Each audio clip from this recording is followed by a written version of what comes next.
je m'appelle Alexandra Dash, je suis responsable commerciale chez Edwards. Aujourd'hui, je vais vous montrer le monitorage hémodynamique à l'aide de notre plateforme EV1000 et notamment comment installer chez le patient le capteur ClearSight, donc qui est du monitorage non invasif, et le capteur FlowTrack, qui est un capteur sur un cathéter artériel.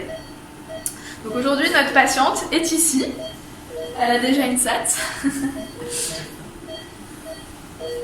Et je vais vous montrer vraiment l'installation du système du début à la fin.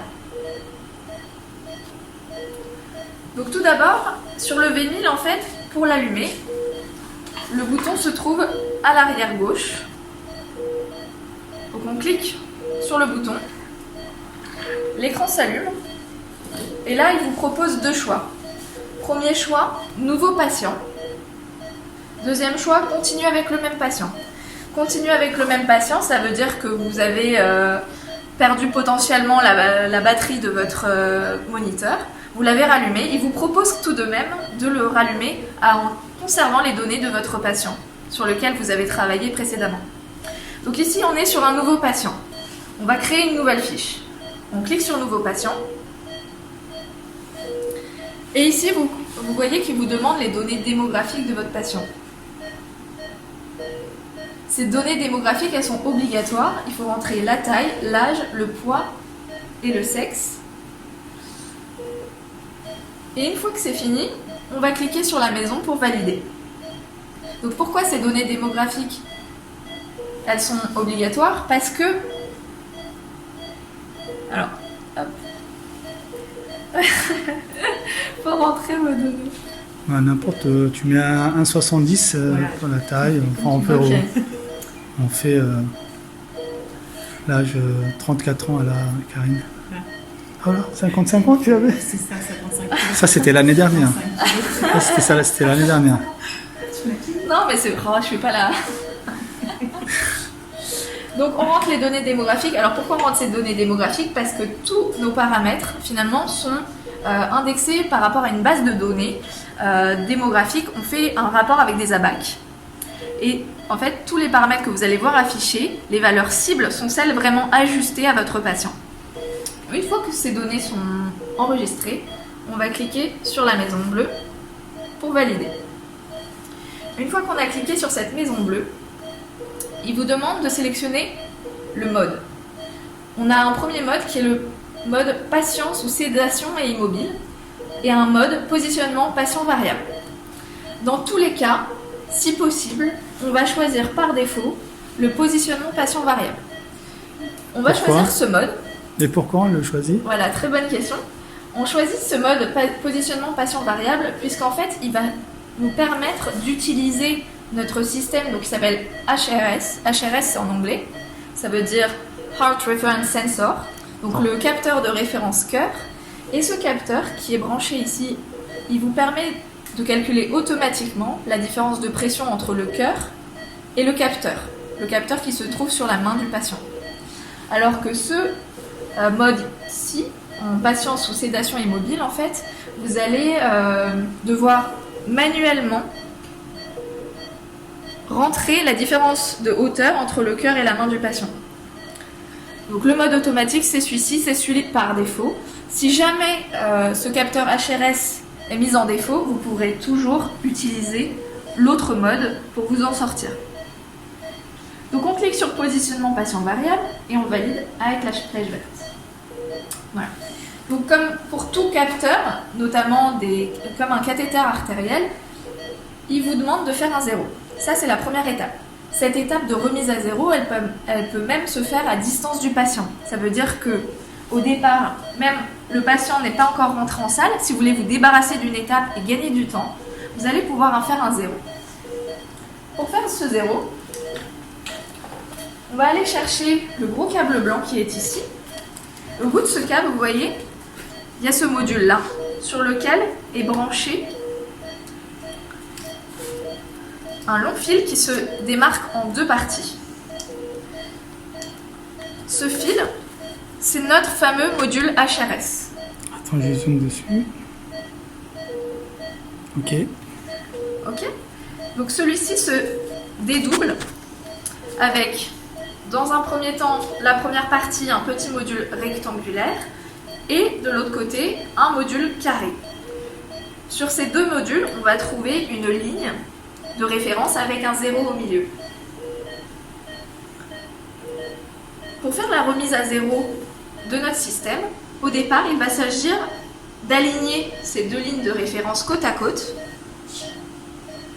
Et une fois que c'est fait, de cliquer sur 0. On n'a pas besoin d'être au niveau de référence du patient à ce moment-là, puisqu'en fait, comment ça marche? C'est un système de vase communicant. C'est-à-dire qu'en mettant les systèmes côte à côte, vous vous assurez que ces deux modules sont à la même pression. Une fois qu'on va ajuster les deux modules l'un par rapport à l'autre, ils vont savoir automatiquement la différence de pression entre ces deux modules. Donc ça peut être une étape vraiment primitive. Une fois que vous entrez en salle, vous pouvez faire le 0 et ensuite vous êtes débarrassé, vous pouvez passer à la suite bien après. Donc ça veut dire qu'on n'a pas besoin d'attendre le malade qui soit sur ça pour le faire. Ouais. On peut le faire à la checklist de la salle. Exactement. En début de journée, vous pouvez commencer et faire rentrer les données de votre patient et faire votre 0. Comme ça, vous avez déjà une grosse étape qui est passée. Et donc il garde en mémoire Il garde en mémoire. Ok. Il garde en mémoire. C'est la dernière fois que vous allez avoir besoin de refaire ce 0. Ça marche. Donc une bonne fois pour toutes. Et une fois que c'est fait, on peut passer à la suite. On peut s'occuper de son patient, s'occuper des choses importantes au départ. Oui. Est-ce qu'on peut imaginer qu'on sera amené à refaire un 0 si par exemple on change de position, enfin si le malade change de position? Alors c'est une bonne question. En fait, le 0 il est vraiment lié à ce module-là. C'est-à-dire qu'une fois qu'on a aligné ces deux modules-là, même si on change de position, du moment que le module au niveau du cœur reste à la place du cœur, à la bonne position, on n'a pas besoin de refaire le 0. Donc justement, si on regarde l'écran, tout est indiqué. Les étapes sont formellement indiquées sur l'écran. Étape numéro 1, il vous dit bien aligner et réinitialiser HRS. Donc avec le dessin pour aligner les deux modules côte à côte. Le gros bouton 0 grisé, c'est celui-ci qu'on va aller cliquer une fois qu'on a bien aligné ces deux modules. Deuxième étape, il vous dit appliquer le HRS. Donc pour l'appliquer, encore une fois, on va suivre le schéma. Le gros carré au niveau du cœur, donc de l'axe phlébostatique, comme est représenté ici, et le rectangle au niveau du capteur doigt. Donc ici, on vous indique de le mettre au niveau du cœur. Bien sûr, ça va dépendre du type de chirurgie. Vous pouvez le mettre au niveau du thorax, donc vous pouvez le fixer avec un scotch, un Tegaderm. Vous pouvez le mettre sur le côté, sur le bras, même sur la table ou même sur un pied à perfusion, du moment que vraiment cette référence-là, le gros carré, reste bien au niveau du cœur en tout temps pendant la chirurgie. Ensuite, vous allez avoir ce rectangle à positionner au niveau du capteur. Comment vous allez faire ça? En fait, derrière, vous avez une sorte d'accroche. Cette accroche va vraiment se glisser au niveau du capteur.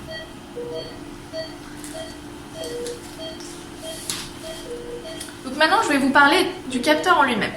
Donc, là, on parle du capteur ClearSight. Donc, comme je le disais précédemment, le capteur ClearSight, en fait, c'est un monitorage hémodynamique avancé à partir d'un capteur non invasif que l'on va placer sur le doigt de la patiente. Ce capteur, il se présente sous forme de 3 tailles. Vous avez S, M et L. Au départ, c'est très important de bien avoir la taille de votre patient. Pourquoi c'est important de mesurer la taille du doigt de votre patient? Parce qu'en fait, les capteurs présentent 2 technologies à l'intérieur. Première technologie, il y a un système de ballonnet. Donc, je vais vous montrer. Tac.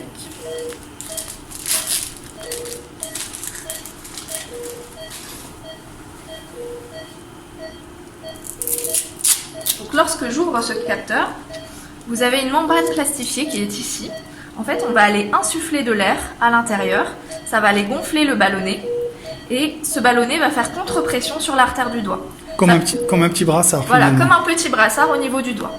À cela, on va coupler de la plétismographie, donc comme une SAT, avec une diode infrarouge, un récepteur, qui vont aller taper en continu au niveau de l'artère digitale pour aller remarquer les différences les changements de vasotonalité. Donc ces deux technologies couplées, c'est celle-là qui va vous permettre d'avoir des informations notamment sur la tension artérielle du patient en continu, mais également, grâce à la courbe, on va pouvoir en déduire d'autres paramètres hémodynamiques comme le débit cardiaque, le volume d'éjection systolique, etc. dont je vais vous montrer tout à l'heure. Donc on a dit il faut sélectionner la bonne taille de capteur. On sélectionne la bonne taille parce que justement, cette diode infrarouge, il faut qu'elle soit bien positionnée au niveau de l'artère digitale. Si on n'a pas la bonne taille de capteur, le risque c'est que ça tape à côté et que du coup vous n'ayez pas de signal. Donc première étape qui est très importante, dans chaque boîte vous avez des languettes comme celle-ci, elles sont réutilisables. Et vous voyez il y a un code couleur, vert, bleu, rouge. Ces codes couleurs en fait c'est les codes couleurs des tailles correspondantes. Vous avez donc S vert, M bleu et L rouge.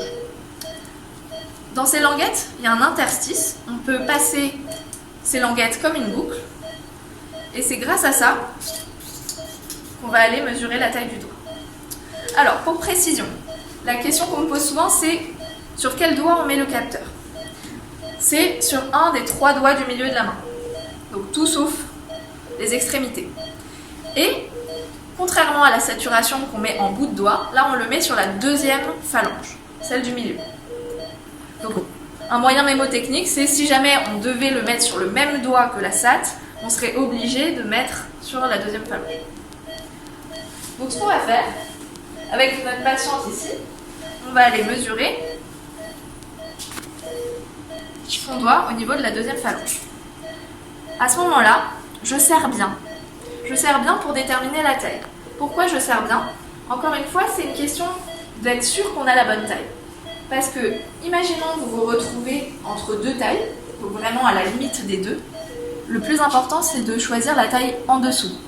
Il vaut mieux que ça soit un peu trop serré que trop large. D'accord? Donc ici, on est en taille M, donc on va aller choisir la taille correspondante.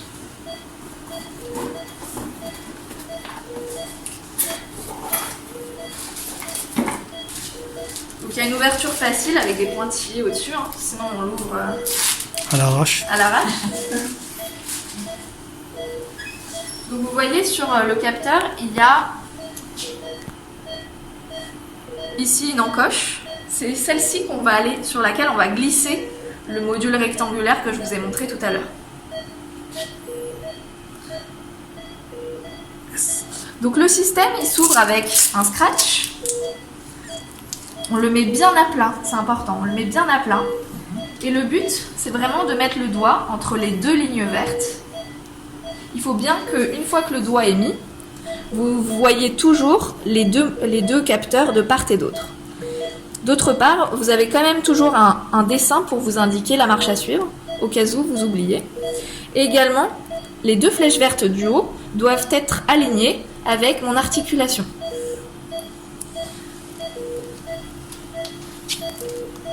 Donc on place bien le doigt entre les deux lignes.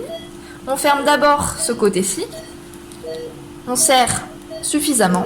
Bon, le but c'est pas de faire un garrot, mais on serre suffisamment de sorte que si je tire un peu, ça ne s'enlève pas. Et ensuite, le câble, je le passe du bon côté. Super. Maintenant, on a déjà fait le zéro chez mon patient, chez ma patiente. Le but, ça va être d'installer ce système pour le connecter au capteur. Donc vous voyez que ce gros module, vous avez deux entrées. Ces deux entrées, en fait, vont vous permettre de connecter le capteur. Donc pourquoi il y a deux entrées? Ça veut dire qu'on peut mettre deux voilà. capteurs. Donc vous pouvez mettre à la fois deux capteurs, donc sur deux doigts différents. Le but étant, dans les centres où ils font ça, c'est souvent sur des patients ou des patientes réveillées. Le but, c'est que ça puisse alterner la pression d'un doigt sur l'autre. En cas de chirurgie longue, de chirurgie longue sur patient réveillé, voilà, au bout d'un moment, forcément, c'est pas forcément très agréable. Donc ça permet, pour le confort du patient, de passer d'un doigt sur l'autre et de n'avoir aucune interruption entre les deux. D'accord. Donc vous pouvez, dans votre cas, si vous n'utilisez qu'un capteur, le mettre, qu'importe, sur une ou l'autre des deux entrées. Et on n'a pas de problème de compression nerveuse lié à justement quand ça comprime Non. l'artère digitale à répétition. Alors justement, il n'y a aucun problème de ce côté-ci. Le système est vraiment fait pour. C'est pas comme un brassard, ça va pas clamper l'artère. Ça va juste comprimer en permanence de manière légère. Maintenant, il y a un système qui fait que toutes les 2 heures, vous allez avoir une pause de 5 minutes, juste pour justement laisser un peu le doigt respirer et qu'il se revascularise bien. Donc ça, je vais vous l'expliquer également. En fait, toutes les 2 heures, vous avez cette pause de 5 minutes qui va s'afficher à l'écran comme une sorte de pop-up en vous disant attention, dans 5 minutes, vous allez avoir une interruption de 5 minutes. Si jamais vous êtes à une étape de la chirurgie qui ne se prête pas du tout à l'arrêt du monitorage, vous pouvez toujours prolonger pour que l'arrêt se passe un peu plus tardivement. Voilà. Donc ici, notre module, vous voyez, on a un bracelet. Ce bracelet ne gonfle pas. C'est vraiment pour le positionnement. On va le placer à une distance suffisante, puisque vous voyez que le fil ici n'est pas très long. On va le placer au niveau du poignet du patient. Si jamais le poignet n'est pas disponible pour une chirurgie particulière, vous pouvez toujours le fixer à la table, en tout cas à une distance suffisante pour pouvoir y brancher le capteur. Une fois que vous avez bien installé donc, ce module autour du patient, il vous reste une étape. Hop. Et c'est celle qui est indiquée ici, c'est appliquer le HRS au bon endroit dont on parlait tout à l'heure. Donc le module carré, le module cœur au niveau du cœur de la patiente. Hop, voilà.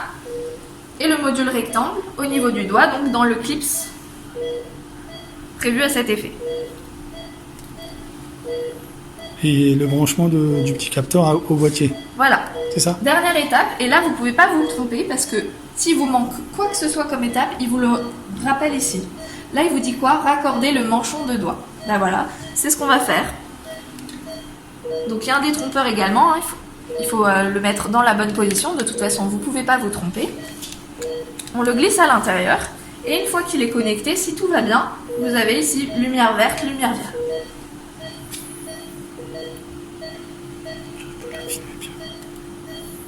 Voilà. Okay. Une fois que c'est branché, vous n'avez plus de message ici. Le seul message qui apparaît, c'est celui-ci. La dernière étape, c'est appuyer sur le symbole main pour démarrer la mesure de la pression artérielle. Okay. Et c'est ce qu'on va faire. On va cliquer sur ce gros bouton vert. Donc maintenant, la patiente va sentir que ça commence à gonfler autour de son doigt.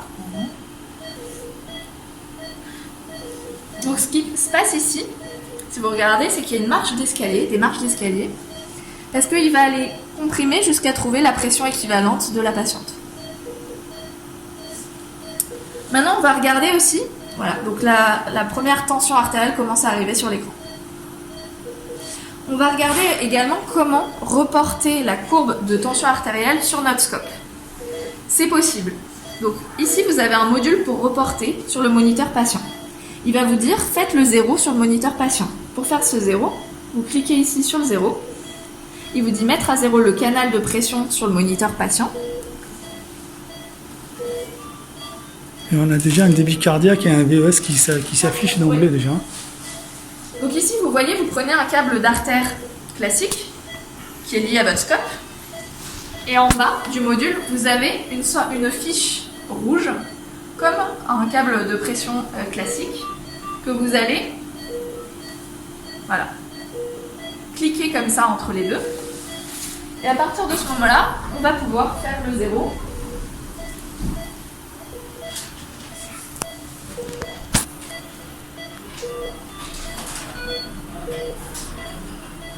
Zéro artériel. À ce moment-là, on lui dit « Ok, j'ai fait mon 0 ». Hop. Et je bascule en cliquant sur la courbe.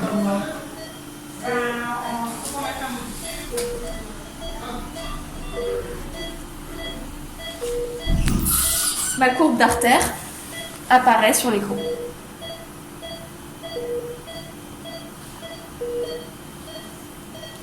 Génial. Voilà. Donc là, quand vous faites ça, les chirurgiens sont contents, ils pensent que vous avez mis une artère, mais non, c'est du non invasif. C'est dire, oh là là, qu'est-ce qu'ils sont rapides. En 2-2, Voilà, ils vont penser que vous êtes vraiment très très rapide. Franchement, vous êtes vraiment balèze. Hein. Mais sinon, on ne peut pas afficher sur l'écran le débit cardiaque et le VES. Malheureusement, non. Vous pouvez afficher seulement la tension artérielle. C'est déjà pas et mal. Le reste des informations, vous l'avez à l'écran. C'est déjà pas mal. Donc ici, une fois on a fait toutes ces étapes-là, successivement, je clique toujours sur la maison bleue, d'accord, pour revenir à la page d'accueil. Maison bleue, il faut penser comme une page d'accueil. Donc ici, sur ma page d'accueil, qu'est-ce que je vois? Je vois déjà en haut ma tension artérielle. Cette tension artérielle, en fait, c'est la tension en continu du patient. Cette tension en continu, c'est du battement à battement. D'accord? Donc c'est vraiment comme si vous aviez un cathéter artériel et que vous aviez vraiment une pression sanglante. Donc vous avez, comme d'habitude, donc la systole, la diastole et la panne qui s'affichent. En dessous, vous allez avoir des paramètres que vous pouvez sélectionner et modifier en fonction de ce que vous voulez voir affiché. Pour l'instant, ce qu'on avait affiché, c'est le débit cardiaque, volume d'éjection systolique et RVS, donc résistance vasculaire systémique. Tu veux du Loxène ou... Arrête. C'est le stress. C'est ça. Donc pourquoi les résistances sont grisées? Tout simplement parce que nous n'avons pas de pression veineuse centrale. Et je vais y revenir puisqu'il y a une manière de rentrer manuellement une valeur de PVC, même si c'est une valeur estimée, on va pouvoir rentrer cette valeur pour pouvoir avoir le calcul des résistances. La PVC en elle-même n'a aucun intérêt au niveau hémodynamique. Maintenant, elle peut avoir un intérêt d'avoir une mesure des résistances, et notamment, ce qui nous intéresse, c'est pas la valeur absolue des résistances, mais son évolution, pour savoir finalement quelle thérapie est la plus adaptée, notamment dans des situations d'urgence chez le patient. Et je vais y revenir. Donc ici, imaginons que je ne veux pas voir afficher les résistances, je veux voir afficher autre chose. Je clique là où il y a écrit résistance. Voilà. Et s'affiche finalement la liste des paramètres que je peux voir afficher. Donc les paramètres sont organisés par catégorie. Donc vous avez la catégorie de flux, de résistance. Réactif à la précharge, c'est le VVE, qui est l'équivalent du delta PP. Et vous avez vos paramètres de pression. Donc là, par exemple, on peut intervertir, cliquer sur VVE, et maintenant c'est le VVE qui s'affiche. Donc cet écran, vraiment, c'est un écran dit des tendances. C'est-à-dire vraiment, c'est l'écran sur lequel vous allez voir l'évolution du patient au cours de la chirurgie. Ok. Maintenant, passons aux alarmes. Donc là, je vois, par exemple, que mon débit cardiaque est entouré de vert avec la valeur 4.2. Le but, c'est pas d'apprendre par cœur quelles sont les valeurs normales pour mon patient. Si je clique sur mon 4.2, on peut se dire pourquoi ces valeurs sont normales. Et bien maintenant, il vous indique que les valeurs cibles pour cette patiente sont comprises entre 3.3 et 6.5. Donc je suis vraiment dans ma zone cible. Le système va sonner en dessous de 1.6 et au-dessus de 9.8. Vous avez deux choix. Si vous voulez changer ces alarmes, soit vous allez incrémenter les valeurs manuellement.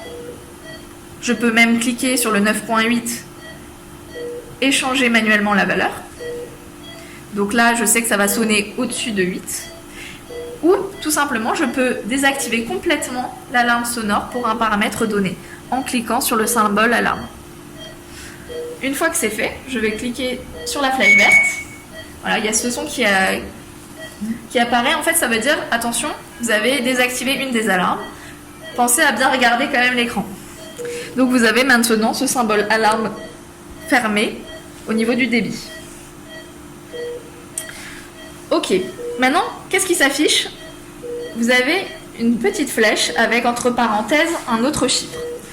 Sur le débit cardiaque, on voit une flèche vers le bas, 12%. Donc ça veut dire qu'il y a eu une baisse du débit cardiaque de 12% depuis les 5 dernières minutes. C'est ce qui est affiché entre parenthèses.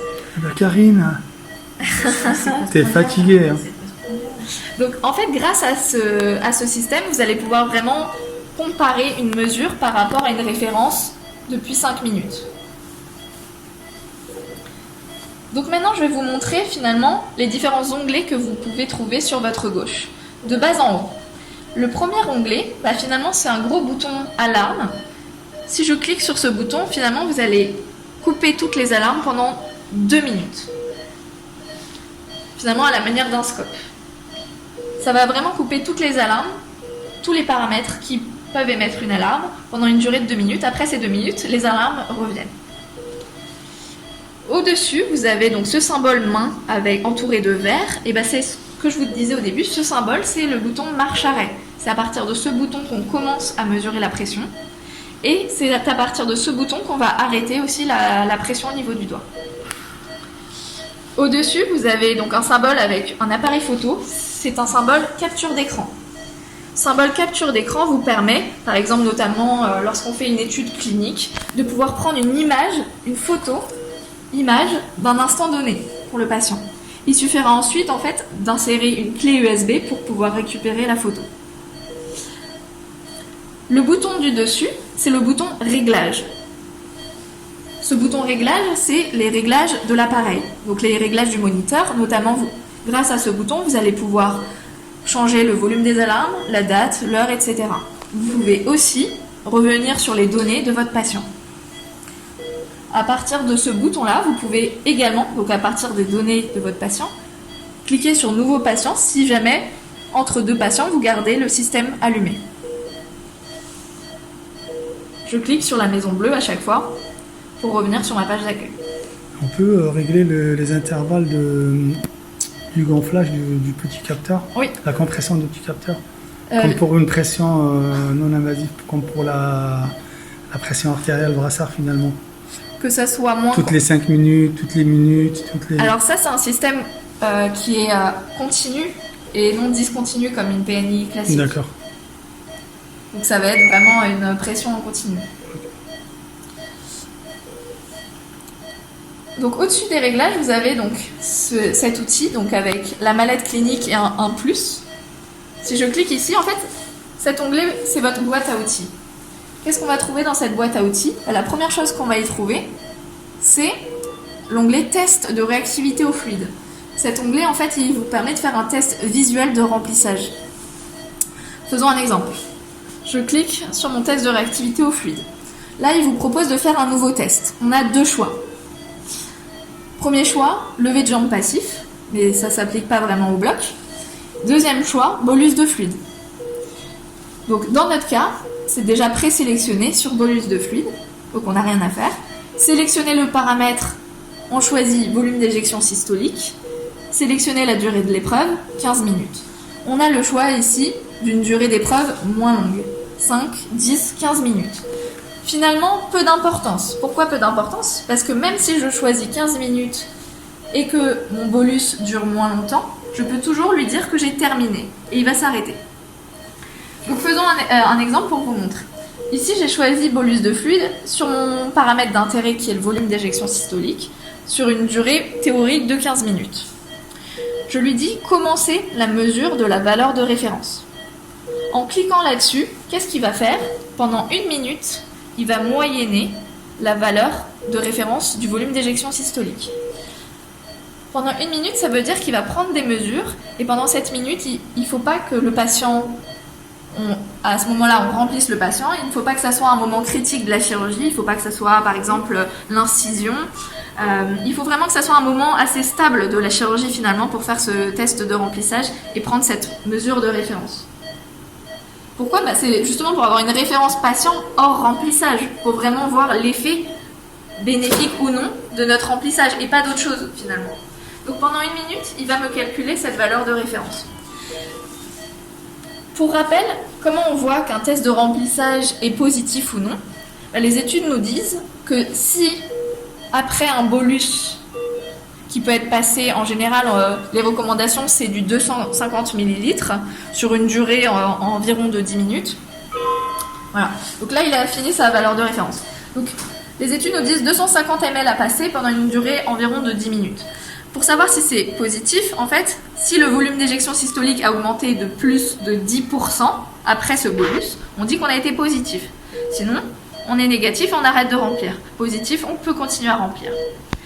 Ici, le but de cet onglet-là, c'est de vous faire un test de remplissage finalement assez visuel, puisque c'est lui qui va vous donner le résultat de ce test.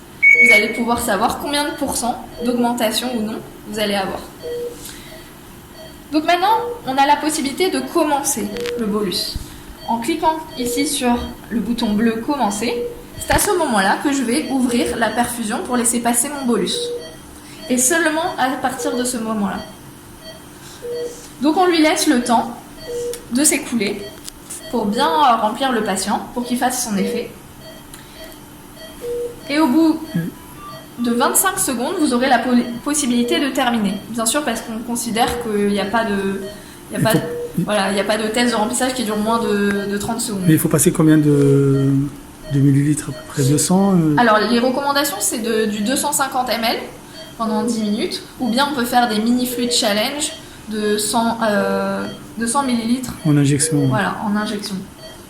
Maintenant, il faut laisser quand même le temps que le patient absorbe cette quantité d'eau.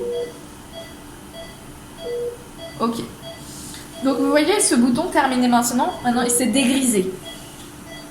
Donc ici, imaginons qu'on était en train de faire une vraie épreuve, je lui dis terminer maintenant. Et voilà, visuellement, vous voyez par exemple plus 6,5%. Si c'était un vrai remplissage, je me dirais, mon patient a une variation de moins de 10%, je ne suis pas bénéfique pour ce patient, j'arrête de remplir. Le but vraiment de tous ces outils-là, c'est d'optimiser la volémie. Optimiser, ça veut dire que c'est un traitement qui est individualisé. Tous les patients, même du même âge, n'auront pas forcément la même réaction au fluide. Donc il faut vraiment se dire que le fluide, la quantité qui est injectée, doit être vraiment dépendante du patient que vous avez en face de vous. Et pour s'assurer d'avoir la bonne quantité de fluide, c'est-à-dire ni trop peu, ni pas assez, ni trop peu, pardon, vous allez avoir cet outil-là pour vous indiquer que vous allez être bénéfique ou non. Parce que maintenant, toutes les études disent c'est pas bon de trop remplir, mais c'est pas bon non plus de pas remplir assez. Voilà. Il y a beaucoup de conséquences néfastes, des complications post-opératoires qui sont liées justement à ces absences ou ce trop-plein de remplissage. Et le but vraiment de ces outils-là, et ça a été prouvé, c'est de finalement diminuer ces complications qui sont liées au remplissage. Question. Ouais. La VVP, là, on voit 12%, le pourcentage, c'est par rapport à quoi? Alors le VVE, c'est... Pas le seuil, le seuil on le connaît, ouais. Mais c'est 12% par rapport à alors c'est pas... là, c'est pas 12... c'est 12%, en fait, c'est une formule. C'est une formule entre le volume d'éjection systolique maximum moins le volume d'éjection systolique minimum sur 2 fois la différence. Donc c'est pas une formule qu'on va calculer de tête, et cette formule-là, en fait, c'est un indice qu'on dit dynamique. Et je vais en parler aussi parce qu'il a certaines limites, cet indice-là.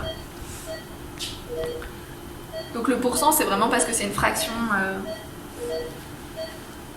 Alors, donc ici, on voit le résultat de notre épreuve, et on va pouvoir cliquer sur la maison pour revenir à l'écran comme tout à l'heure. Maintenant, vous allez voir que vous avez plusieurs flèches bleues à l'écran. En fait, finalement, c'est votre historique. Si je clique là-dessus, je vois épreuve VES avec un delta de 6,5%. Donc vous allez finalement voir à l'écran toutes les épreuves que vous avez effectuées. C'est-à-dire que même si vous avez une rotation entre différents soignants, ils vont pouvoir voir à quelle heure vous avez fait le dernier remplissage. Pourquoi pour le VVE, pourquoi il y a une augmentation de 33%? Alors, le VVE, on va en profiter pour parler des limites. Le VVE s'applique, est un paramètre en fait qui est vraiment génial dans son utilisation lorsqu'on est dans les bonnes limites de ce paramètre. Le VVE, c'est vraiment quelque chose qui ne sert qu'à déterminer la précharge dépendance du patient. Maintenant, voilà, il y a vraiment des limites à ce paramètre puisque le VVE n'est finalement interprétable que si le patient est intubé, ventilé, sédaté. Donc c'est pas le cas chez toi. Donc il est pour le coup ininterprétable. Même l'augmentation, la diminution n'est pas interprétable. Également, il faut que le thorax soit fermé, que le volume courant soit supérieur à 8 ml/kg. Et aujourd'hui, on sait qu'on est en ventilation plutôt protectrice, donc il y a quand même peu de cas qui s'appliquent à l'utilisation de ce paramètre. Et il faut aussi que le rythme soit sinusoïdal.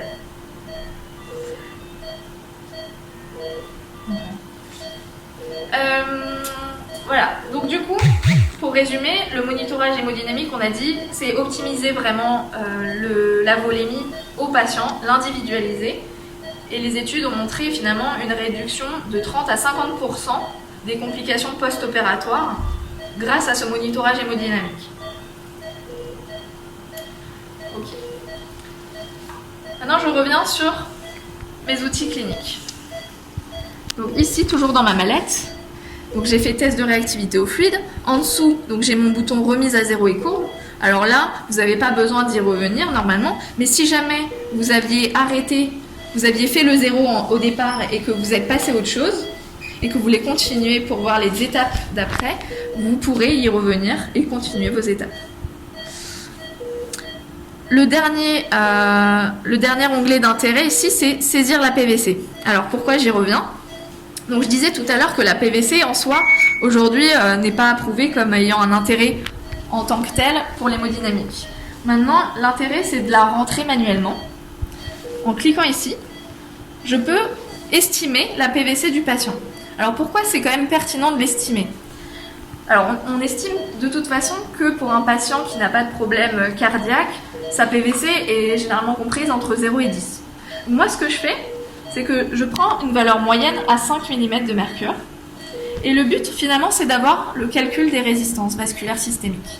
Parce que le calcul des résistances vasculaires systémiques, c'est pression artérielle moyenne, moins PVC sur le débit cardiaque. Et la PVC, elle est obligatoire pour avoir ce calcul des résistances. Maintenant, elle est obligatoire, mais l'influence de la PVC sur le calcul des résistances, il est minime. Il n'a que très peu d'influence et je vais vous le montrer. Je reviens sur mon outil clinique pour vous montrer ce dont je parle. Donc je suis dans l'outil clinique, je clique sur le gros plus et j'ai un outil ici qui est une calculatrice des paramètres dérivés. Je clique là-dessus. Qu'est-ce qu'elle me donne, cette calculatrice ? Elle me donne le débit cardiaque actuel du patient, sa pression artérielle moyenne et sa PVC, tous les éléments pour calculer les résistances. Ici, je vois que les résistances, avec ces informations, sont à 2121. Si jamais je m'étais trompée, puisque c'est une estimation, je ne suis sûre de rien. Imaginons qu'en vérité, le patient, il n'est pas à 5, il était à 0. Mes résistances seraient à 2214. Donc pas une grosse différence. Si maintenant, à l'inverse, mon patient n'était pas à 5, mais à 10. Voilà, les résistances auraient été de 2028. Finalement, il y a une très très faible variation. Et encore une fois, ce qui nous intéresse, c'est pas de savoir que les résistances sont à 2028 ou 2027 ou 2026. Le but, c'est déjà de savoir dans quel versant on se trouve, plutôt vasoconstricté, vasodilaté ou normal. Et surtout de voir l'évolution de ces résistances au cours de la chirurgie. On va pouvoir voir une augmentation de ces résistances ou une diminution, pouvoir voir que le patient devient vasoplégique ou au contraire vasoconstricté en fonction de ce qui se passe dans la chirurgie, en fonction des drogues que vous injectez, etc. Donc voilà, donc vraiment la PVC dans notre cas pour la rentrée c'est vraiment pour pouvoir avoir une valeur de résistance au cours de la chirurgie. Donc ici on a vu notre mallette clinique avec le plus. Maintenant je vais vous montrer donc l'onglet, l'avant-dernier. Si je clique ici, finalement cet onglet vous permet de changer de type de visualisation que vous avez à l'écran. Ici vous êtes, pour information, vous êtes sur celui qui est encadré de bleu. Si je veux changer de type de paramètre affiché, je clique sur une autre visualisation et un autre type peut s'afficher. En fait, ici, c'est vraiment praticien dépendant. En fonction de ce que vous préférez, la manière dont vous préférez voir les choses affichées, vous pouvez avoir différents choix. Ici, l'intérêt, c'est d'avoir 3 catégories que vous pouvez sélectionner. Donc en cliquant par exemple sur flux, encore une fois, j'ai le choix de changer le paramètre affiché. Et je peux par exemple me dire je veux afficher ici la PAM. Vous allez donc en gros voir dans quelle catégorie se trouvent les paramètres affichés. Donc ici pression, flux, précharge. Et ce qui est intéressant surtout, c'est qu'ici vous avez des bulles et des zones vertes, jaunes ou rouges. Donc vous pouvez en tout temps, sans l'apprendre par cœur, savoir si votre patient se trouve plutôt dans une zone cible ou s'il est au-dessus ou en dessous des valeurs qui lui sont recommandées, pour savoir justement comment prendre en charge au mieux ce patient. Pour revenir justement sur un autre écran que je vais vous montrer, vous avez ici en bas l'écran qui est dit physiologique. Si je clique dessus, voilà sur quoi je tombe. Donc c'est un écran qui est très visuel, qui est assez schématique et joli à regarder. Le cœur bat au même rythme, donc à la fréquence cardiaque du patient. Et vous avez finalement une synthèse des paramètres d'intérêt pour le patient. Donc en une vue, vous avez vraiment tous les paramètres importants pour ce patient. Ici, vous voyez, on peut même voir visuellement une vasoconstriction ou vasodilatation de mon patient. Vous voyez, ici, on a un rétrécissement des vaisseaux. Dans l'autre cas, on pourrait voir une vasodilatation donc, des vaisseaux à l'écran. Dernière chose, vous avez aussi l'affichage de la courbe de Frank et Starling, avec justement, tant qu'on est sur le plateau, si on est dans les conditions d'utilisation, on n'est pas précharge dépendant, donc pas besoin de remplissage. Alors que si on commence à se trouver, si le point commence à se trouver sur la courbe, on le voit comme on veut, mais moi je l'appelle descendante, ça veut dire que votre patient est précharge dépendant et qu'il a sûrement besoin de remplissage. Alors maintenant, pour revenir sur les résistances, comment ça peut avoir d'intérêt d'avoir des résistances? Alors, les résistances en soi, il ne faut pas les traiter, il ne faut pas traiter un chiffre. Et si vous voyez que les résistances sont bien hautes ou bien basses, ce n'est pas une inquiétude en soi. Là où ça va nous aider, c'est dans les cas où, par exemple, la tension artérielle serait basse. Dans le cas où la tension artérielle serait basse, en situation d'urgence, la question c'est qu'est-ce qu'on va faire pour la remonter. Et là, généralement, c'est un peu la cuisine. Et on va aller faire ce qu'on peut, donc on va mettre un peu de vasopresseur, un peu de fluide, etc.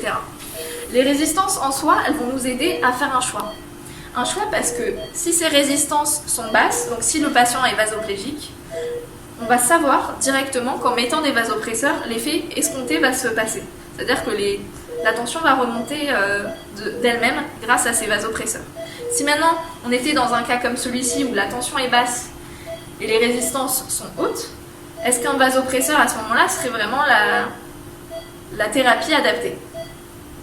Dans ce cas-là, on se dirigerait plutôt sur des fluides ou bien quelque chose qui va nous permettre d'augmenter la contractilité du patient. Des questions? Super. La dernière chose que je vais vous montrer, mais je vais passer assez rapidement, c'est le dernier onglet avec une cible. Si je clique là-dessus, en fait, c'est un onglet qui vous permet de faire de la thérapie ciblée. Et notamment, aujourd'hui, les études parlent beaucoup de thérapie ciblée avec l'utilisation de protocoles de fluides. Cette thérapie ciblée vous permet de vous fixer des objectifs. Donc, par exemple, ici, on a des historiques de ce qui avait été pré-rentré. Donc, par exemple, on aurait pu cliquer là-dessus, prendre comme objectif une PAM supérieure à 65, un volume d'éjection systolique supérieur à 55. Qu'est-ce que ça fait de faire ça? C'est-à-dire on se donne un objectif continuel pour toute la durée de la chirurgie. C'est notre objectif de départ. En cliquant sur OK, je vais maintenant avoir cette zone bleue qui est ma zone d'optimisation. Et ici, dans le rond, en fait, va s'afficher le pourcentage, voilà, 100%. C'est le pourcentage de temps. À la fin de la chirurgie, vous allez voir ce pourcentage, combien de temps, en pourcent, on a passé dans notre zone d'optimisation. Ok? Donc l'intérêt, le gros intérêt du système ClearSight, il est double. Le premier, c'est grâce à un système non invasif d'avoir la tension artérielle en continu, contrairement à la PNI. Le but d'avoir cette tension artérielle en continu, ça a été prouvé dans les études, c'est que tout monitorage continu permet de diminuer drastiquement les événements hypotensifs. Notamment la dernière étude de 2018 de Maheshwari a montré une diminution de 50% des événements hypotensifs juste en monitorant de manière continue avec un système ClearSight. Le deuxième intérêt, c'est que, vu qu'il est non invasif, vous pouvez le mettre avant l'induction. Qu'est-ce que ça fait? Ça veut dire que vous allez pouvoir avoir des valeurs de référence pour votre patient. On sait que l'induction induit beaucoup de changements hémodynamiques. Et là, l'intérêt, ça va être de voir quelle est la référence du patient avant d'être endormi. Et avant tous ces changements hémodynamiques. Voilà. Donc maintenant, prenons un cas où justement ma patiente, on l'a monitorée en ClearSight, maintenant elle se complique, on a besoin d'une artère en urgence. Et c'est beaucoup. On va devoir changer de technologie. On peut changer de type de technologie que l'on choisit sans devoir rallumer et éteindre l'appareil. Pour cela, si vous voyez en bas de l'écran, il y a écrit ClearSight en gros. Je vais cliquer sur le symbole ClearSight qui est ici et maintenant il me propose de sélectionner une technologie. Donc j'étais présélectionné sur le non-invasif ClearSight, maintenant je vais sélectionner le peu invasif FlowTrack. Une fois que j'ai sélectionné, je valide avec la flèche verte. Et là, il me demande de valider, sachant qu'on a le droit qu'à un changement de technologie au cours d'une chirurgie pour le même patient, ce qui est assez logique. Je clique sur continuer. Et là, comme pour tout cathéter artériel, puisque le FlowTrack se branche sur un cathéter artériel, tête de pression veut dire on va faire un 0 artériel. Donc là, on a les deux possibilités de faire une pression, un 0 sur la pression artérielle et sur la PVC si jamais on avait un cathéter veineux central. À partir de là, finalement, le FlowTrack, c'est une tête de pression qui se trouve emballée comme ceci. Cette tête de pression est un peu plus grosse et large qu'une tête de pression classique. Et la vraie différence avec une tête de pression, c'est qu'au lieu d'avoir une sortie, vous en avez deux. Vous avez la sortie verte, la sortie rouge. Dans son installation, vous avez un système pour percuter avec la poche de soluté. Vraiment, tout est comme une tête de pression. On va devoir faire un 0, on va devoir mettre une poche de sérum phi. Voilà, mettre une poche de sérum phi, laver la tubulure. Purger. Purger, exactement. Et une fois que c'est fait, il s'installe vraiment au cathéter artériel comme une tête de pression classique. Soit sur le bras, soit sur ça, non? Voilà. Alors, si je le sors de sa boîte, vous avez ici le module correspondant au système FlowTrack avec un système de support de tête de pression sur lequel en fait on va pouvoir insérer le FlowTrack de cette manière. Il faut que le niveau soit au niveau du cœur. Il faut que le niveau soit au niveau du cœur, comme ce que vous auriez fait pour une tête de pression standard. D'accord? Donc au départ, comme d'habitude, on a donc la poche de soluté. On va ouvrir le robinet pour faire le 0. On va flusher et on va pouvoir cliquer ici sur ce bouton pour faire un 0. On clique sur ce bouton, le 0 est fait et ensuite tout le reste des procédures sur le moniteur sera exactement pareil. Les boutons seront exactement les mêmes que ceux du ClearSight. Ok. Alors, maintenant je vais vous montrer. Donc je vous parlais de ces deux sorties. Ces deux sorties, vous avez donc la verte et la rouge. Donc laquelle brancher au scope et laquelle brancher à notre moniteur. Donc tout simplement, pour se repérer, vous voyez que le câble qui part de notre moniteur, il y a deux fiches bleues, une fiche verte. Donc là, on se dit encore une autre couleur qu'on ne connaît pas. Donc qu'est-ce qu'on fait? Déjà, la logique nous dit que le vert va sur le vert. Donc on branche le vert ensemble. Et maintenant, il nous reste une fiche rouge. La fiche rouge, c'est comme tout à l'heure. Je vous montrais pour le ClearSight notre fiche rouge ici. Maintenant, je débranche celui d'ici. Et je la mets là. Donc, si vous voulez quand même une explication pourquoi il y a ces deux fiches bleues, c'est tout simplement si vous aviez branché une PVC. Vous auriez donc deux fiches parce qu'il y en a une qui viendrait encore sur votre moniteur et une sur votre scope. Voilà, tout simplement. Mais si vous ne les utilisez pas, aucun souci, vous les laissez vides, il n'y a aucun problème. Ok. Donc, dernière chose, avant de vous quitter, je vais quand même parler des limites du système, parce que je pense que c'est important de savoir quelles sont les limites avant de l'utiliser, et notamment, et aussi, quelles sont les indications. Alors, les limites du système non invasif, vous pouvez vous en douter, puisque c'est en bout de doigt. C'est tout ce qui est hypothermie, syndrome de Raynaud, et vasoconstriction périphérique très sévère, notamment choc hémorragique, vous allez perdre toute vascularisation périphérique, vous n'aurez plus de signal. Alors il ne faut pas s'inquiéter d'avoir des valeurs faussées. Mais ça va être comme vous avez parfois sur une SAT, il n'y aura juste plus de valeur. Si vous n'avez plus de valeur, en général, c'est qu'il se passe vraiment quelque chose chez votre patient. C'est pas anodin, et en général, on voit que si on remplit, le signal revient. Voilà. Mais de toute façon, le ClearSight, il faut se le dire, le but, c'est pas de remplacer une artère lorsqu'on a besoin de l'artère, notamment lorsqu'on doit faire une gazo ou quoi que ce soit dans ce genre. Le but du ClearSight, c'est vraiment de permettre de monitorer de manière non invasive en continu, notamment lorsqu'on avait une chirurgie pour un patient fragile qui aurait bénéficié que d'une PNI, donc qui est discontinue, et pouvoir justement vraiment appliquer une optimisation de ces paramètres pour ce genre de patients fragiles, donc avec des chirurgies longues, patients fragiles, potentiellement des comorbidités et à risque de saignement. Maintenant, les indications, il y en a... Juste une question, est-ce qu'on peut mettre le petit capteur au niveau des pieds et des femmes? Alors non, c'est comme le brassard, normalement il n'est pas censé se mettre au niveau des pieds. Là c'est pareil, tout a été pensé par rapport à la morphologie du doigt, de la main et pas du pied. Donc vraiment, vous avez 2 mains et donc 6 doigts possibles. C'est pas de bras, pas de chocolat. Pas de bras, pas de chocolat, non. Donc vraiment, ça se met sur les mains et pas sur les pieds. Donc voilà. Les indications, non? Oui, merci.